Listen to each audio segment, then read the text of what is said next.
घरेलू मोर्चे पर मजबूती की वजह से भारत अभी दुनिया की सबसे तेजी से बढ़ती इकोनॉमी है।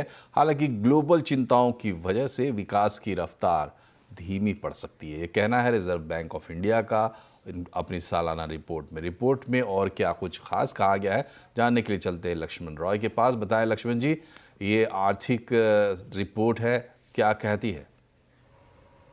देखिए, आर्थिक रिपोर्ट आर्थिक मोर्चे पर भी बात कर रही है और अंतर्राष्ट्रीय मोर्चे पर भी बात कर रही है। कुछ ऐसे ही बात की जिसका हमारा आपसे लेना देना है।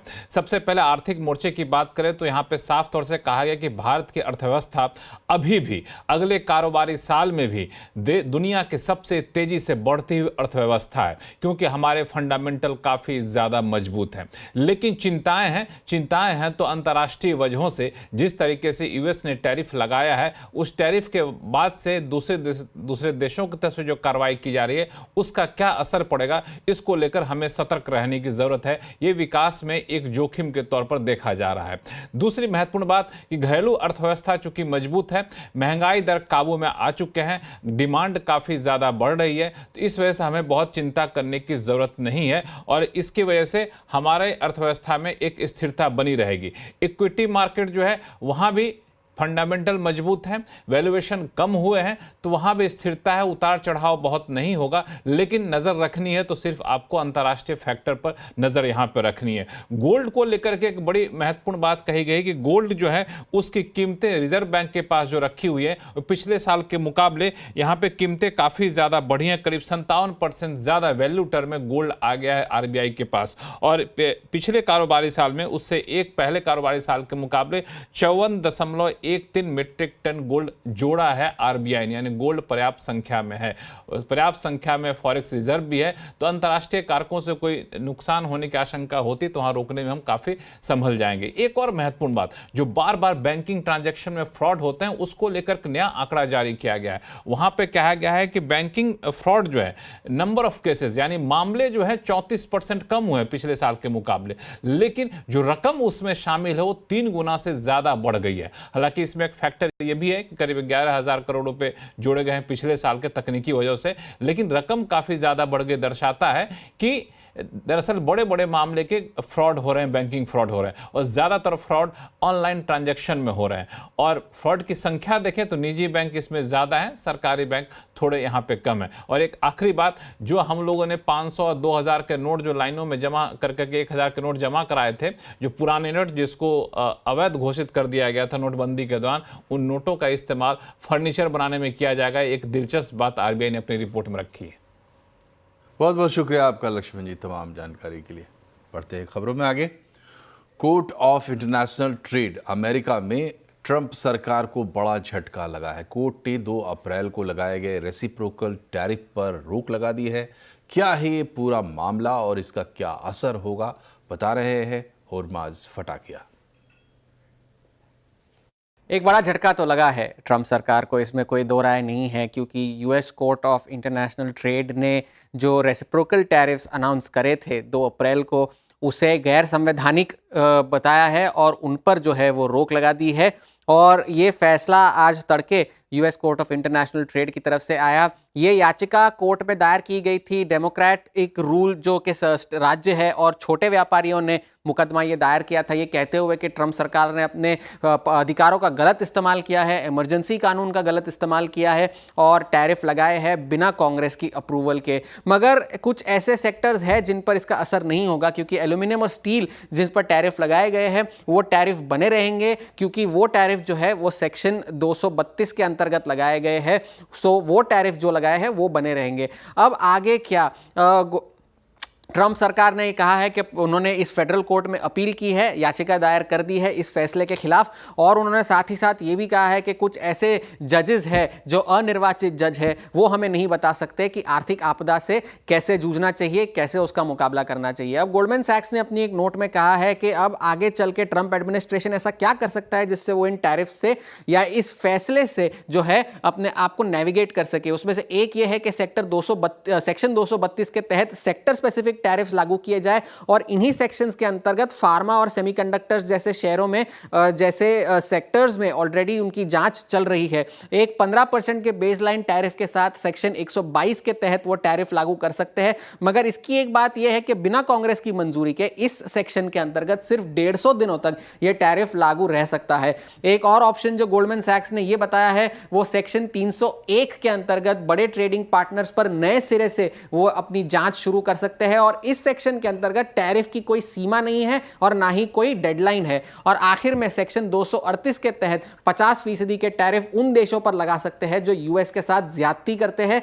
ये गोल्डमैन सैक्स ने अपनी नोट में कहा है। अब इसके बाद क्या हुआ है, ये रिस्क एसेट्स जो है वो सारे उसमें उछाल देखने मिल रहा है। डाउ फ्यूचर्स लगभग 600 अंक ऊपर थे, डॉलर इंडेक्स में फिर से रिबाउंड आया है, 100 के ऊपर है और ब्रेंट क्रूड जो है वो अब $66 के पास है। लेकिन हेवन एसेट्स में बिकवाली है। सोने की कीमतों में चौथे दिन गिरावट हमें देखने मिल रही है। मगर कहानी अभी खत्म नहीं हुई है क्योंकि कोर्ट का तो फैसला आया है, मगर ट्रंप इस बारे में क्या जवाबी पलटवार करेंगे, ये उनका ट्रूथ सोशल पर अपना पोस्ट था। He is on a mission from God and nothing can stop what is coming. इधर ट्रेड डील को लेकर भारत की अमेरिका के साथ बातचीत आगे बढ़ रही है। सूत्रों के मुताबिक अमेरिका की टीम ट्रेड डील पर बातचीत करने के लिए 5-6 जून को भारत आ रही है। वहीं वाणिज्य मंत्रालय के स्पेशल सचिव और इंडिया यूएस ट्रेड डील के चीफ नेगोशिएटर राजेश अग्रवाल का कहना है कि अच्छी ट्रेड डील से पार्टनरशिप बढ़ेगी। रेसिप्रोकल टैरिफ लगने से पहले यूएस के साथ बातचीत शुरू हो गई थी। The overall discussion around tariffs, trade deficit is something more, something which is the narrative of the US administration and the US government. Those are the challenges they have to meet as a big market, and the big market which has been running trade deficits of the big trade deficit year after year. But that I think should not come in way of our trade partnership that we are trying to stitch together. We should be able to work out a trade partnership where there are natural comparative advantages to our businesses on both sides. There are comparative pathways, comparative preferential pathways to our businesses on both sides, so that businesses wherever they are able to be a natural allies, they are able to work together, grow together in a big way. With that perspective, we are progressing well, and hopefully in these tough times also we'll be able to navigate and come out with good outcomes sooner than later.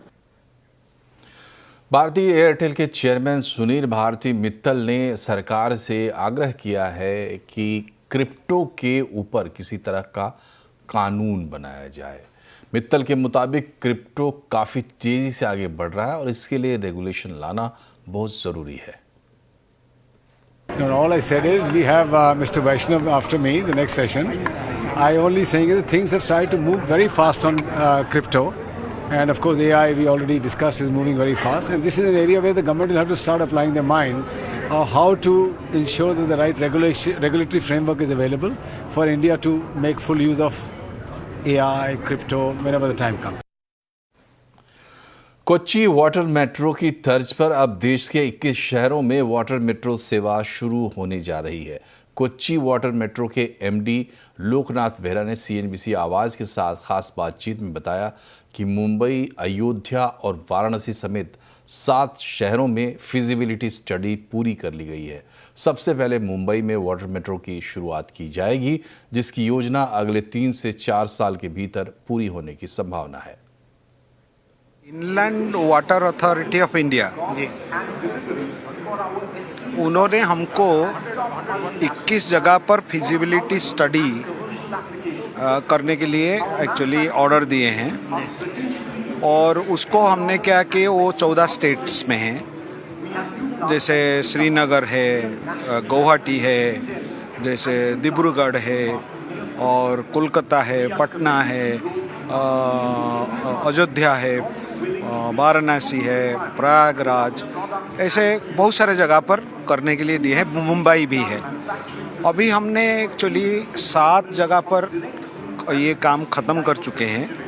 Feasibility के बाद इसी को implement भी होगा इसमें।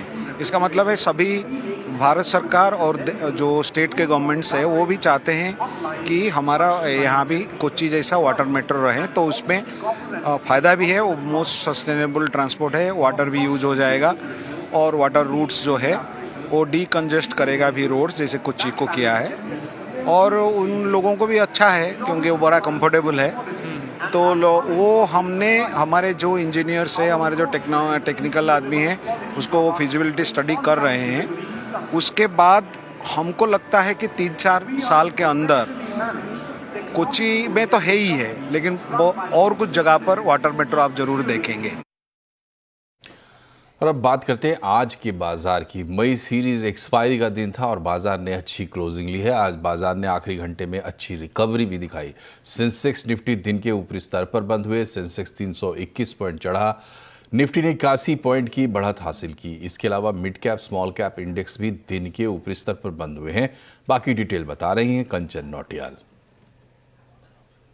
तो हफ्ते के चौथे कारोबारी दिन बाजार में आज हमें एक वॉलेटाइल सेशन देखने को मिला। एक दायरे में बाजार एक्चुअल में आज काम करता हुआ नजर आए। ग्लोबल क्यूज की बात करें तो उसके वजह से जो आईटी सेक्टर है उसमें अच्छी खासी तेजी देखने को मिली, लेकिन एंड तक आते आते सारे ही मेजर इंडाइसेस में आज एक फ्लैट कारोबार था, भारी गिरावट नहीं देखने को मिली। अब देखते हैं कि स्टॉक स्पेसिफिक एक्शन आज के सत्र में किस तरीके का रहा है। सबसे पहले निफ्टी के बढ़ने वाले शेयर्स की बात करी जाए तो देखिए इंडसइंड बैंक में करीबन 0.25% का इजाफा यहाँ पे लोअर लेवल से वापस से खरीदारी बनती हुई दिखाई दी है। सन फार्मास्यूटिकल 2%, एटर्नल यानी कि जोमेटो में करीबन 2% का अपसाइड और अडानी पोर्ट्स भी करीब 2% की बढ़त के साथ आज बंद हुए हैं।